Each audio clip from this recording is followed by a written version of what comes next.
በክብራችሁ አትደራደሩ።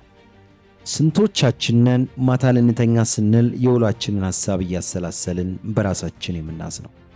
ሰዎችን ላለማጣት ብለን ራሳችንን ያጣንባቸው አጋጣሚዎች ስንት ናቸው? የሌሎችን ስሜት ላለመጉዳት ብለን የራሳችንን ልብ ስናደማ፣ የሰዎችን ፊት ላለማስከፋት ብለን ፈጽሞ የማንወደውንና ያላመንበትን ነገር ስናደርግ እንኖራለን። ምን ይሉኛል በሚል ፍርሃት ሰዎች እንዲወዱን አብረውን እንዲሆኑና ቦታ እንዲሰጡን ስንል እጅግ ውድ የሆነውን ክብራችንን ዝቅ አድርገን እንጥላለን። ለነሱ ስንል የራሳችንን ምቾት እንነጠቃለን፣ መስመራችንንም እናፈርሳለን። ግን መጨረሻው ምን ሆነ? ይህ ሁሉ መስዋዕትነት ከፍለን ራሳችንን ጥለን ያገኘነውስ ምንድን ነው? መወደድ፣ አክብሮት? በፍጹም። የሰው ልጅ ስነ ልቦና የሚሰራው በዚህ መንገድ አይደለም። ሰዎች የሚያከብሩት ለነሱ ሲል ራሱን የጣለውን ሰው ሳይሆን የራሱን ዋጋና ድንበር አውቆ ድንበሩን የሚያስከብረውን ነው። የምትሰጡት ነገር ሲበዛ፣ ሁልጊዜ ለሁሉም የምትገኙ ስትሆኑ ዋጋችሁ እየረከሰ ይመጣል። የዚህ ሁሉ መጨረሻም ንቀት፣ መገፋትና እንደ ሞኝ መቆጠር ይሆናል። ዛሬ አንድ ትልቅ እውነት ልነግራችሁ መጥቻለሁ።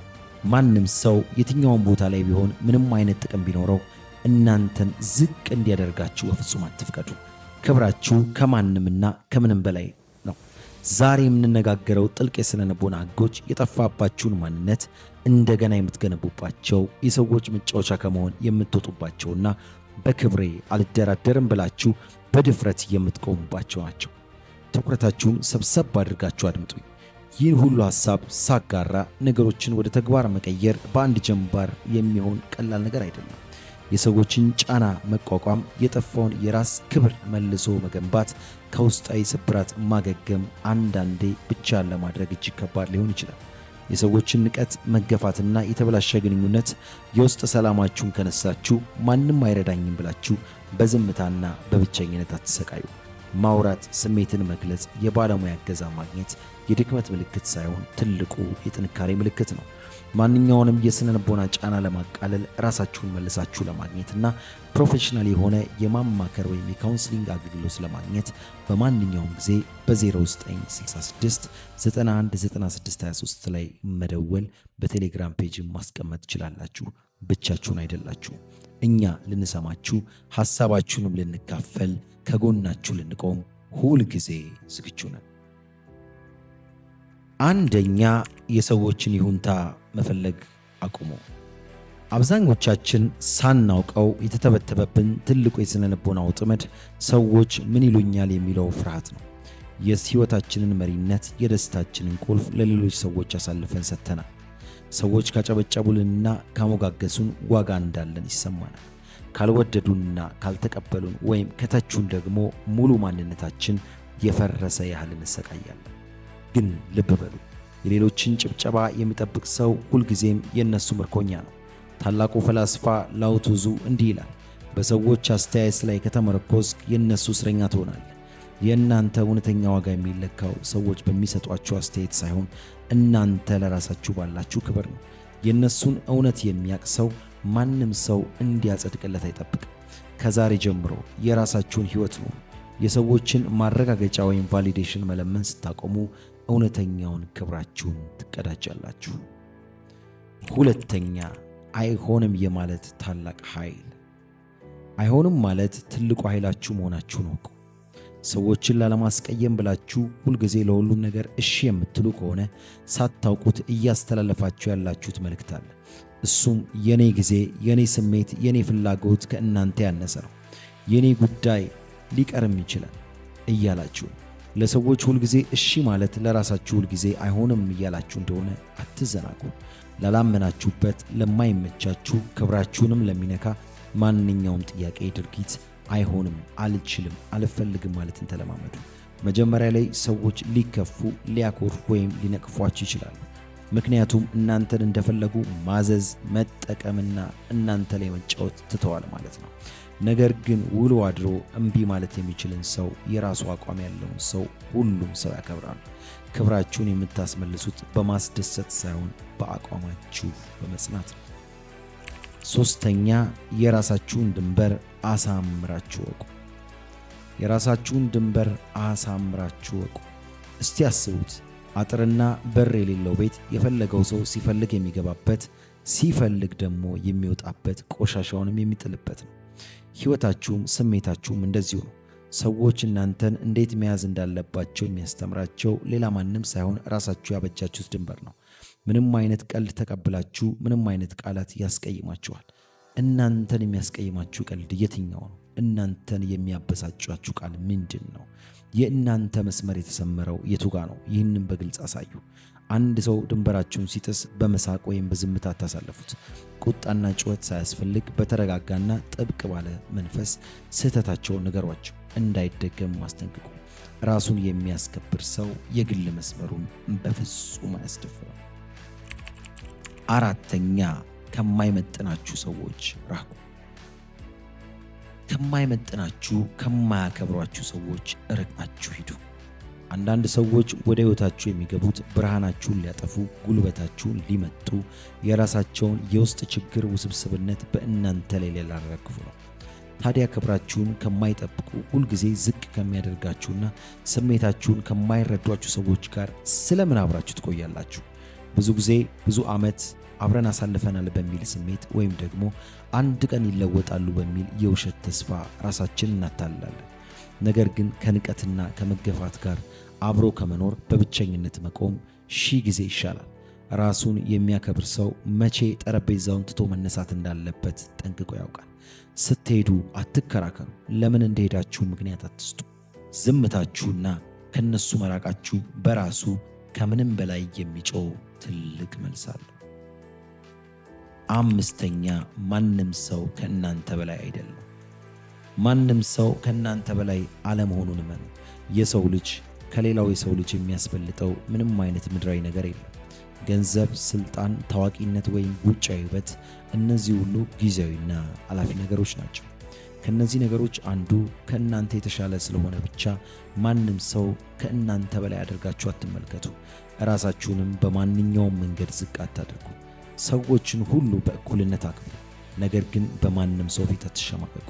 ከማንም ጋር ስታወሩ አይን ለአይን እየተያያችሁ ተነጋገሩ። ትከሻችሁን ቀና አድርጋችሁ በሙሉ በራስ መተማመን ተራመዱ። እናንተ ለራሳችሁ የምትሰጡትን ግምትና ክብር ዓለም ተቀብሎ ያስተጋባዋል። እውነተኛው ክብርና ግርማ ሞገስ የሚመነጨው የራስን ዋጋ ከማወቅና በእኩልነት ከማመን ብቻ ነው። ስድስተኛ፣ ራስን ከመጠን በላይ ተደራሽ አለማድረግ። the power of scarcity። ራስን ከመጠን በላይ ተደራሽ ማድረግ ወይም በቦታው ሁሉ አብለብል መሆንን አቁም። እስቲ አንድ የማይካድ የስነ ልቦና እውነታ ልንገርህ።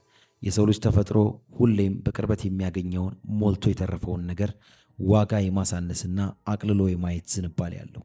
ወርቅ እጅግ ውድ የሆነው በየመንገዱ ስለማይገኝ ነው። አንተ ጊዜህን፣ ጉልበትን፣ ትኩረትን እንደ ርካሽ ዕቃ በየቦታው እየበተንከው ነው። ማንም ሰው በፈለገ ሰዓት የምትገኝ፣ ሲጠሩ ሁሉ ስራህን ትተህ አቤት የምትል፣ ላስቀየሙ ሰዎች እንኳን ወዲያው ይቅርታ አድርገህ የምትመለስ ከሆነ ሳታውቀው የራስን ክብር በእጅ እያረከስከው ነው። ሰዎች መገኘትህን እንደ ትልቅ ስጦታ እንጂ እንደ መብት አድርገው ሊወስዱት አይገባም። የራስህ የሆነ ዓላማ፣ ስራና የህይወት ግብ እንዳለ በተግባር አሳያቸው። አሁን አይመቸኝም፣ ሌላ ጊዜ እንገናኝ ማለትን ተለማመድ። ሰዎች ካንተ ጋር የሚያስፈልጉት ጊዜ ልዩና ክቡር መሆኑን ሊረዱት ይገባል። ርካሽ አትሁን፣ በቀላሉ አትገኝ። ሰባተኛ፣ ለሁሉም ነገር ምላሽ አለመስጠት። ስሜትህን እንደ ርካሽ ዕቃ ለገበያው ሁሉ አታቅርብ። አብዛኛው ሰው የሌሎች ሰዎችን ሪሞት ኮንትሮል ሆኖ ነው የሚኖረው።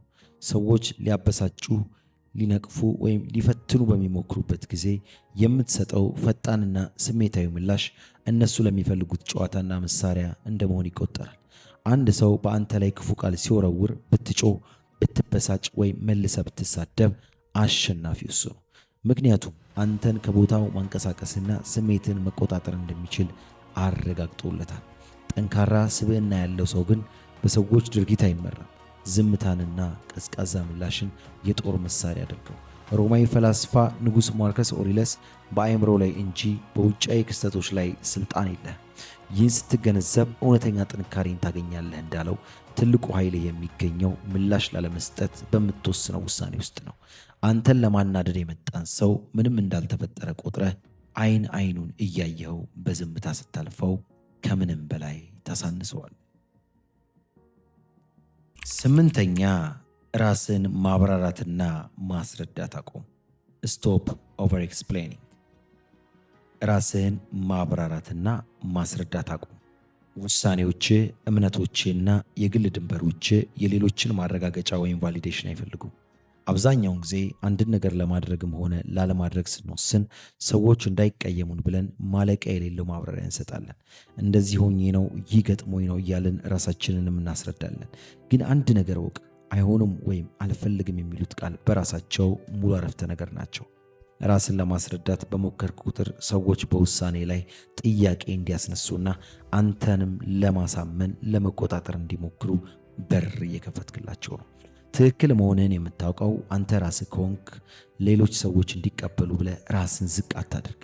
በራስ መተማመን ያለው ሰው የራሱን እውነት ያውቃል እንጂ የሰዎችን ይሁንታ አይለምንም። ውሳኔንም አሳውቅ እንጂ አታስረዳ። ዘጠነኛ ከማያከብር ስፍራ በዝምታ መራቅ ልመድ።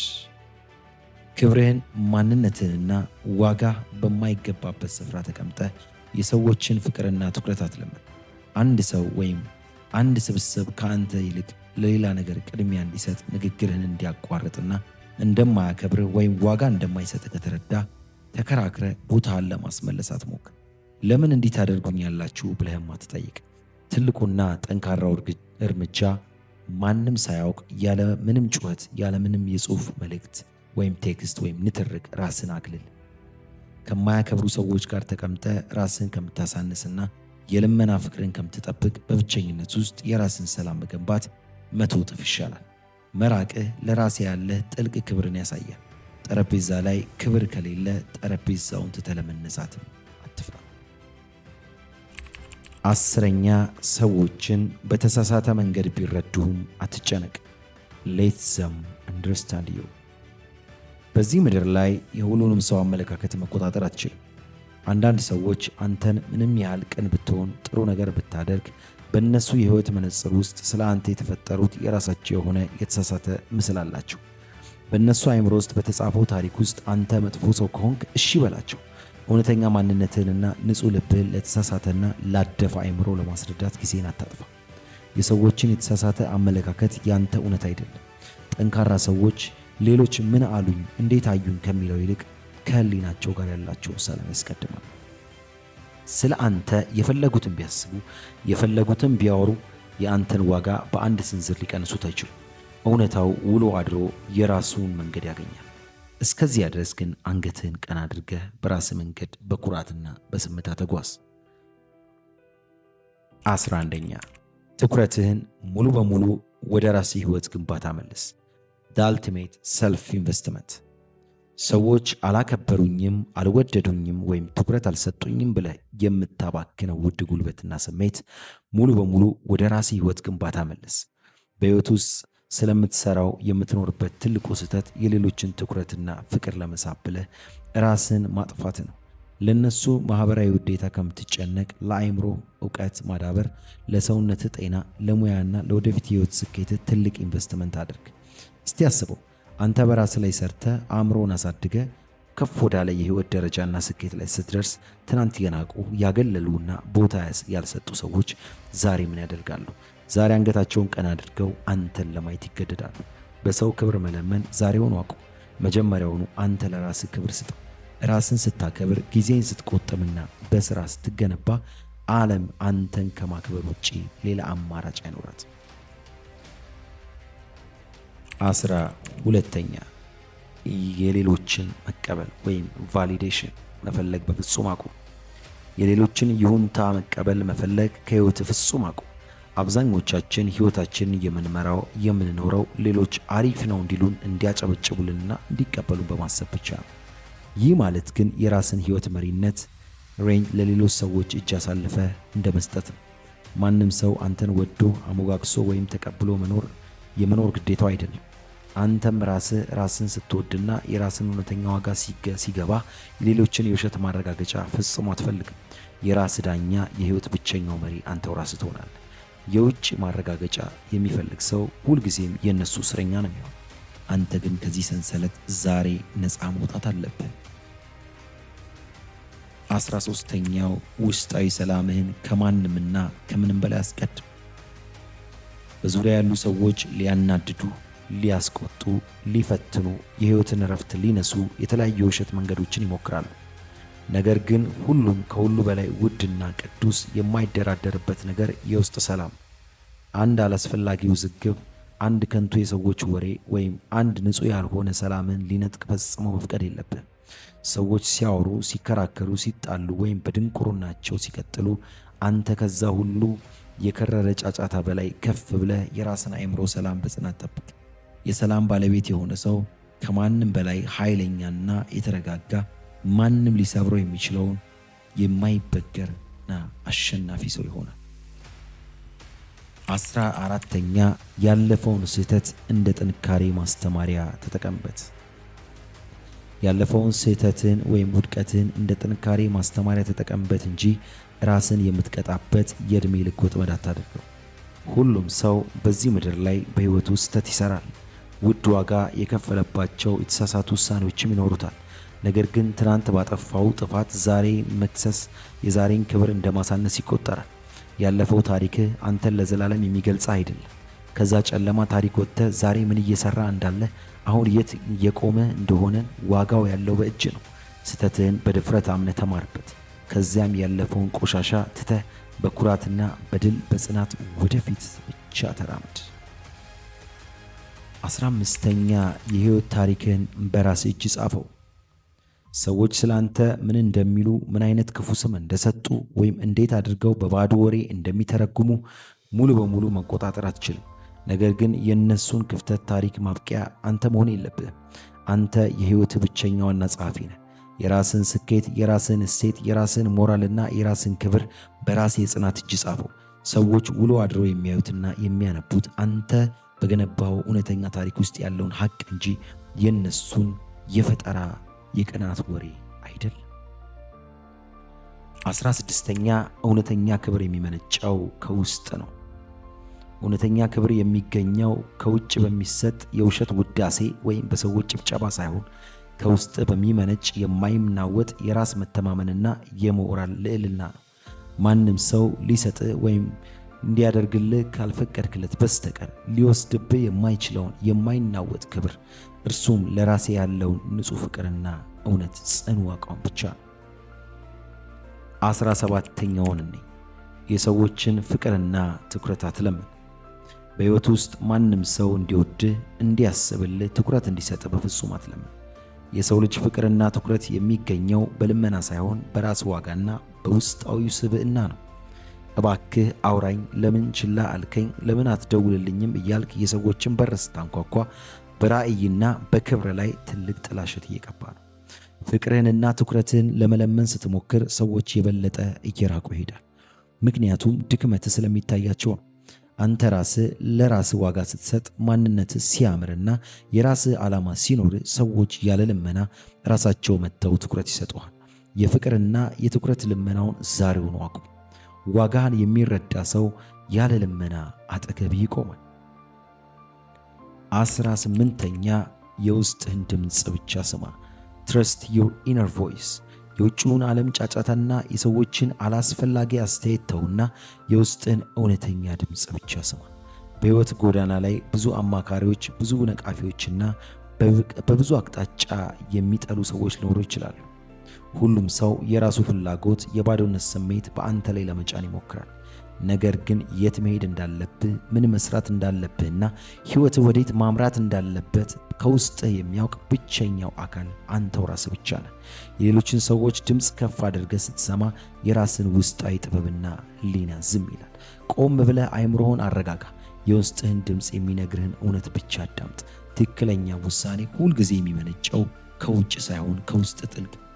የራስን ውስጣዊ እውነት ማመን ጀምር። 19ኛ በድክመትህ አትፈር፣ ነገር ግን ከእርሱ ተማር። በውስጥህ ያሉ ድክመቶች፣ ያለፉ ስህተቶች እንዳሉ አትፈርባቸው። ከእነሱ ተማርና ወደ ጥንካሬ ቀይራቸው። ፍጹም የሆነ ሰው በዚህ ምድር ላይ የለም። አብዛኞቻችን ድክመታችንን ከሰዎች ለመደበቅ ብለን እንጨነቃለን፣ እንሸማቀቃለን ወይም ራሳችንን እንጠራጠራለን። ነገር ግን ጥንካሬ የሚመጣው ድክመት ከሌለብህ ሳይሆን ድክመትህን አውቀህ በመቀበል እሱን ለማሻሻል በምትችለው ጥረት ውስጥ ነው። ድክመቶች የአንተ ማንነት ማሳያዎች ሳይሆኑ እያደግክ መሆኑን የሚያሳዩ የትምህርት ደረጃዎች ናቸው። ራስህን እንደ ራስነት ውደደው። ድክመትህን ደግሞ እንደ መሳሪያ በመጠቀም ወደፊት ተራመጅ እንጂ በሱ ምክንያት ራስህን ዝቅ አታድርግ። 20ኛና የመጨረሻው የራስህ ምርጥ ስሪቱ ቢ ዮር ኦውን ቤስት ቨርዥን።